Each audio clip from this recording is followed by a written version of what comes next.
Assalamualaikum warahmatullahi wabarakatuh. Perkenalkan, nama saya Natasha Aulia Bakri dengan NIM 2304 055 00019. Jadi saya akan menjawab 5 pertanyaan UTS dari mata kuliah perkembangan alat ukur ABK. Yang pertama, dalam pendidikan khusus, istilah pengukuran, asesmen, dan evaluasi itu sering digunakan secara bergantian. Namun, sebenarnya memiliki makna yang berbeda, baik dari segi konsep maupun penerapannya. Ketiga istilah ini saling berkaitan dalam proses memahami dan meningkatkan perkembangan anak berkebutuhan khusus. Pengukuran adalah proses pengumpulan data melalui kuantitatif untuk mengetahui kemampuan atau hasil belajar siswa. Pengukuran biasanya menggunakan alat ukur yang bersifat objektif seperti tes atau instrumen tertentu, sehingga hasilnya berupa angka atau skor. Dalam konteks pendidikan khusus, pengukuran digunakan untuk mengetahui sejauh mana kemampuan dasar anak. Misalnya, seorang anak tunarungu diberikan tes membaca sederhana, kemudian hasilnya menunjukkan skor 70 dari 100. Skor tersebut merupakan hasil pengukuran yang menggambarkan tingkat kemampuan anak secara numerik, tapi belum memberikan makna secara mendalam. Selanjutnya, asesmen. Asesmen ini memiliki cakupan yang lebih luas dibandingkan pengukuran karena tidak hanya mengumpulkan data, tetapi juga menafsirkan dan memahami data tersebut untuk mengetahui kebutuhan, kekuatan, dan kelemahan siswa. Asesmen bersifat komprehensif dan dapat menggunakan berbagai metode observasi, misalnya seperti wawancara, tes, atau portofolio.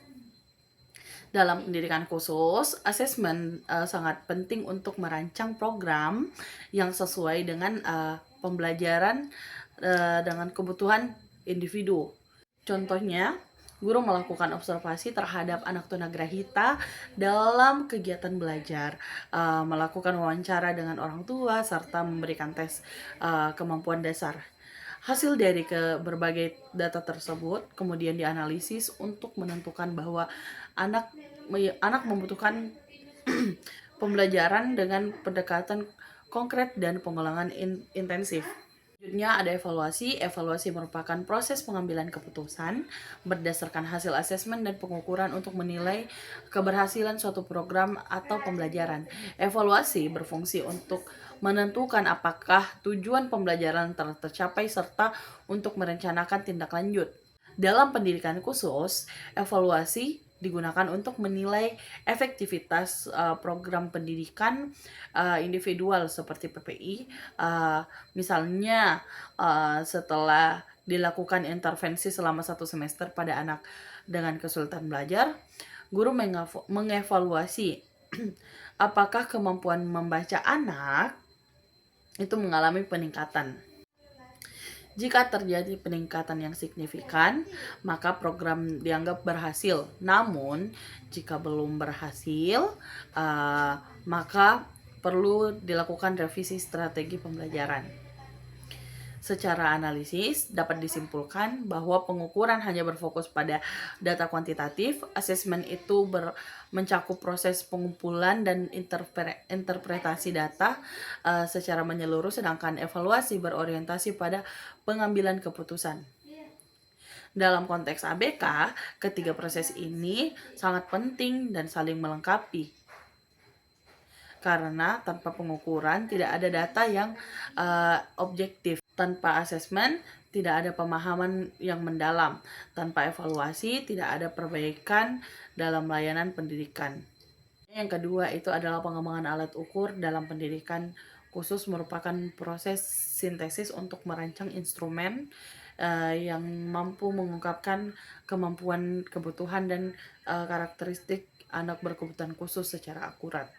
Proses ini tidak sekedar membuat soal atau lembar observasi, tetapi juga diawali dari penentuan tujuan pengukuran, penyusunan indikator berdasarkan kompetensi dan aspek perkembangan. Pemilihan bentuk instrumen tes maupun non-tes, hingga uji validitas dan reliabilitas. Dalam pendidikan khusus, pengembangan alat ukur harus memperhatikan prinsip individualisasi, keberagaman karakteristik disabilitas, serta aksesibilitas. Misalnya, untuk anak tunarungu, alat ukur lebih menekankan aspek visual dan bahasa yang sederhana. Untuk anak tunagrahita, instrumen itu dibuat konkret, tidak abstrak, dan disertai contoh. Sedangkan anak autisme itu dapat digunakan lembar observasi perilaku sosial. Dengan demikian, alat ukur dikembangkan tidak hanya valid secara teori, tetapi juga dengan kondisi yang nyata peserta didik. Urgensi perkembangan alat ukur pada layanan pendidikan anak berkebutuhan khusus sangat tinggi karena menjadi dasar dalam seluruh proses pendidikan, mulai dari identifikasi, asesmen, dan perencanaan pembelajaran hingga evaluasi. Tanpa alat ukur yang tepat, guru berisiko salah memahami kemampuan dan kebutuhan siswa, yang dapat berdampak pada ketidaktepatan intervensi. Dalam konteks pendidikan khusus, keputusan seperti penyusunan program pembelajaran individual, pemilihan metode, dan penentuan target belajar sangat bergantung pada data hasil pengukuran dan asesmen. Selain itu, alat ukur yang baik memungkinkan guru untuk memantau perkembangan siswa secara objektif dan berkelanjutan. Secara analitis, hal ini menunjukkan bahwa kualitas layanan pendidikan ABK sangat ditentukan oleh kualitas alat ukur yang digunakan, karena data yang akurat akan menghasilkan keputusan yang tepat. Adapun urgensi pada mata kuliah perkembangan alat ukur bagi calon guru pendidikan khusus terletak pada pembentukan kompetensi profesional yang esensial. Calon guru tidak hanya dapat dituntut mengajar, tetapi juga mampu melakukan asesmen yang tepat dan membuat instrumen yang sesuai dengan kebutuhan siswa. Selanjutnya, menjawab pertanyaan nomor 3, dalam perkembangan alat ukur pendidikan khusus, prinsip validitas, reliabilitas, dan objektivitas merupakan fondasi utama dalam agar instrumen yang digunakan benar-benar mampu memberikan data yang akurat dan dapat dipercaya, terutama dalam konteks anak kebutuhan khusus yang memiliki karakteristik yang beragam. Validitas merujuk pada sejauh mana alat ukur benar-benar mengukur apa yang seharusnya diukur. Artinya, instrumen yang harus disesuaikan dengan tujuan dan aspek yang ingin diketahui. Dalam pendidikan khusus, validitas menjadi sangat penting karena kesalahan dalam mengukur dapat mengakibatkan pada kesalahan yang dalam memahami kebutuhan anak. Misalnya, jika guru ingin mengukur kemampuan membaca pada anak tunarungu, maka instrumen tersebut harus fokus pada pemahaman bacaan berbasis visual, bukan pada kemampuan mendengar. Secara teoritis, validitas itu mencakup validitas isi, kemampuan dengan materi, validitas konstruk, kesesuaian dengan konsep yang diukur, dan validitas kriteria, keterkaitan dengan standar tertentu. Tanpa validitas, hasil pengukuran menjadi tidak bermakna karena tidak mencerminkan kemampuan yang sebenarnya. Reliabilitas adalah tingkat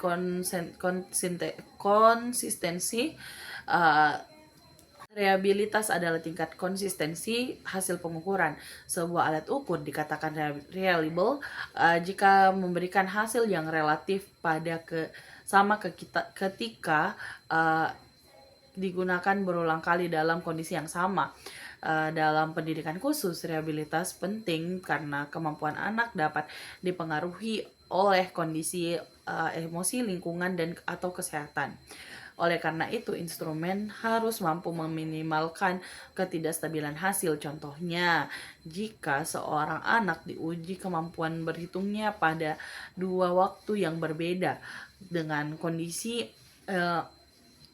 yang serupa, hasilnya seharusnya tidak jauh berbeda. Jika hasilnya sangat bervariasi, maka alat ukur tersebut kurang reliable. Reliabilitas ini mencerminkan bahwa data yang diperoleh dapat dipercaya sebagai dasar pengambilan keputusan. Selanjutnya objektivitas, berkaitan dengan sejauh mana hasil pengukuran bebas dari pengaruh subjektivitas penilai. Artinya, siapapun yang menggunakan alat ukur tersebut akan memperoleh hasil yang sama. Dalam pendidikan khusus, objektivitas sangat penting karena penilaian sering melibatkan observasi perilaku atau kemampuan yang bersifat kualitatif. Untuk menjaga objektivitas, perlu pedoman penilaian yang jelas, rubrik yang terstruktur uh, dan kriteria yang spesifik. Misalnya dalam penilaian kemampuan interaksi sosial pada anak autisme, guru menggunakan rubrik dengan indikator yang rinci sehingga penilaian tidak dipengaruhi oleh persepsi pribadi. Secara analitis, ketiga prinsip ini saling berkaitan dengan dan tidak dapat dipisahkan. Validitas memastikan bahwa yang diukur adalah hal yang tepat. Reliabilitas ini menjamin konsistensi hasil dan objektivitas menjaga keadilan serta keakuratan penilaian.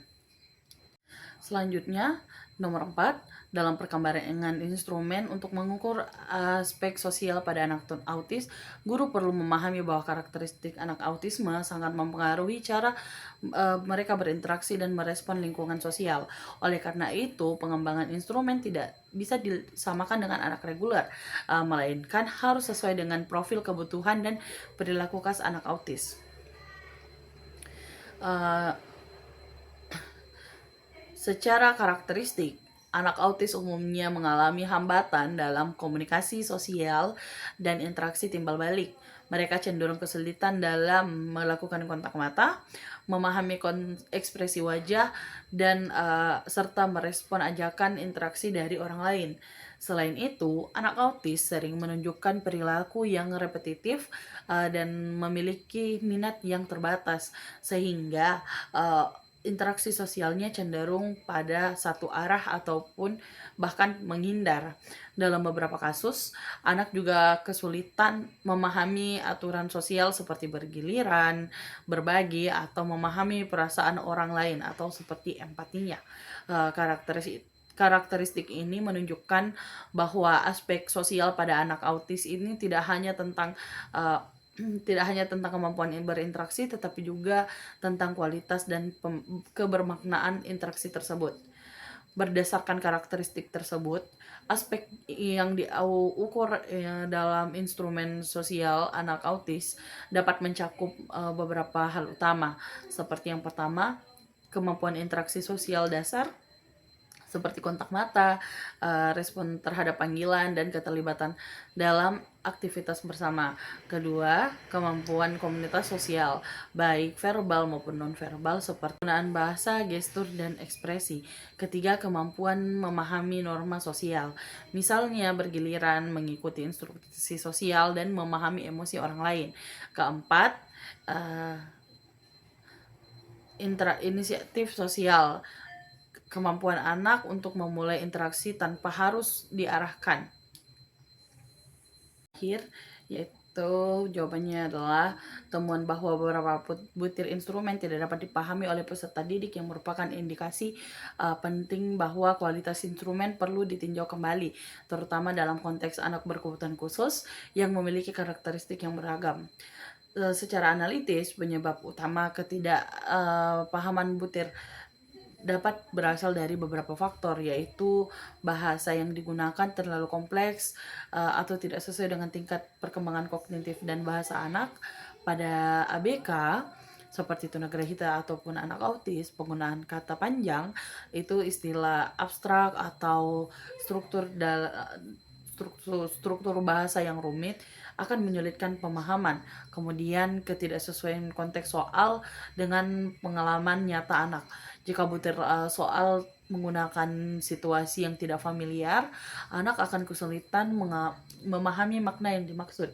Kemudian selanjutnya itu bentuk penyajian yang kurang sesuai. Misalnya instrumen terlalu verbal untuk anak tunarungu yang lebih mengandalkan visual. Yang terakhir itu kurangnya kejelasan instruksi sehingga anak tidak memahami apa yang dilakukan. perbedaan karakteristik individu seperti tingkat perhatian, konsentrasi, dan simbol memahami dan kemampuan memahami simbol. Dari dampak dari butir ini tidak yang tidak dipahami ini cukup signifikan terhadap kualitas data, yang bisa merubah hasil pengukuran yang menjadi tidak valid karena jawaban anak tidak mencerminkan kemampuan yang sebenarnya, melainkan kebingungan terhadap terhadap soal. Kemudian reliabilitas instrumen menurun karena respon menjadi tidak konsisten. Kemudian tingkat yang ketiga itu dapat menimbulkan bias dan pengambilan keputusan. Misalnya guru salah menilai kemampuan anak sehingga intervensi yang diberikan tidak tepat. Dalam konteks ABK, dampak ini lebih serius karena dapat mempengaruhi penyusunan program pembelajaran individual dan pelayanan pendidikan secara menyeluruh. Itu jawaban saya. Terima kasih. Sekian.